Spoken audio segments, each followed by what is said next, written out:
what was mountain biking to you as a youngster?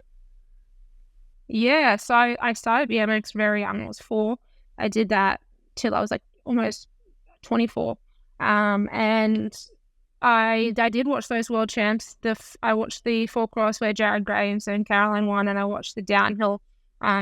Steve Pete won that one. I thought that was pretty cool, and that was the first sort of. I did a little bit of dabbling in all disciplines growing up, and enjoyed it all, but always came back to BMX racing for some reason.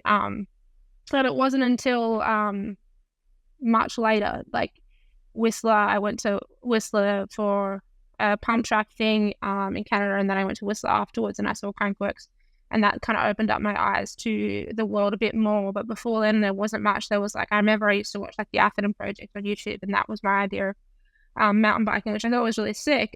But it was always like, oh no, it's like, it's cool, but it's not for me, and that kind of thing. But I think when it really happened was, going to Crankworks, seeing Joyride, seeing all those events, and how much fun I had that week. That was a big one for me, for sure. Yeah, I remember seeing your name when I was commentating, and that's the beauty of Crankworks is getting some unknown names, and then next thing they're stars of Crankworks and now stars of mountain biking. But what was that first trip like? How does it come about? Did you have, you didn't have sponsors back then. Who's paying for it? Because I can remember my first trip overseas, and I was just, in awe of everything.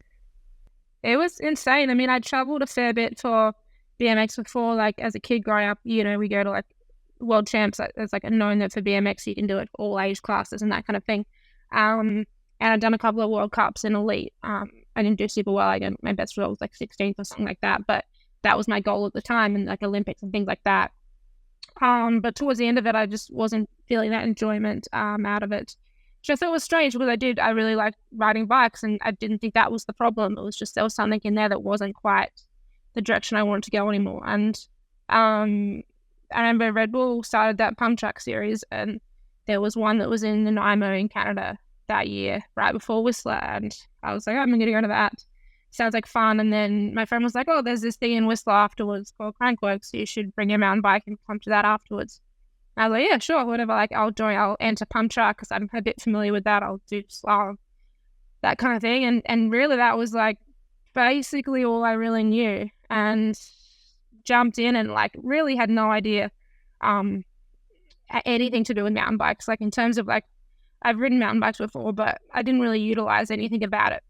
And I borrowed a bike from, at the time I was working in a bike shop in Australia, and I borrowed one of their rental ones and absolutely destroyed it. But yeah, and we spent a week there. I rode things like A-Line, and that to me was so new. That was like, I couldn't believe that was a thing. Like, it was so much fun, and it was just like, I enjoyed it so much. And I don't know what my results were. They weren't great. And I was like, I want to be really good at this. Like, this is what I want to do. And that was when I decided to sort of leave BMX behind, and leave a lot of sponsors that I had, and start fresh in mountain biking, which was, I think 2019. And then I tried the next year, had a massive crash, and spent like 6 weeks in a hospital in Europe. And then the following year it was COVID. So everything shut down again. So that was like the start of my mountain biking career, was 2 years of like nothing much happening besides that and COVID. So that was kind of hectic. And then coming back from that, it suddenly went like 0 to 100 real quick, like formation, results in Crankworks, like everything kind of went from like literally nothing to like the most hectic time of my life, basically.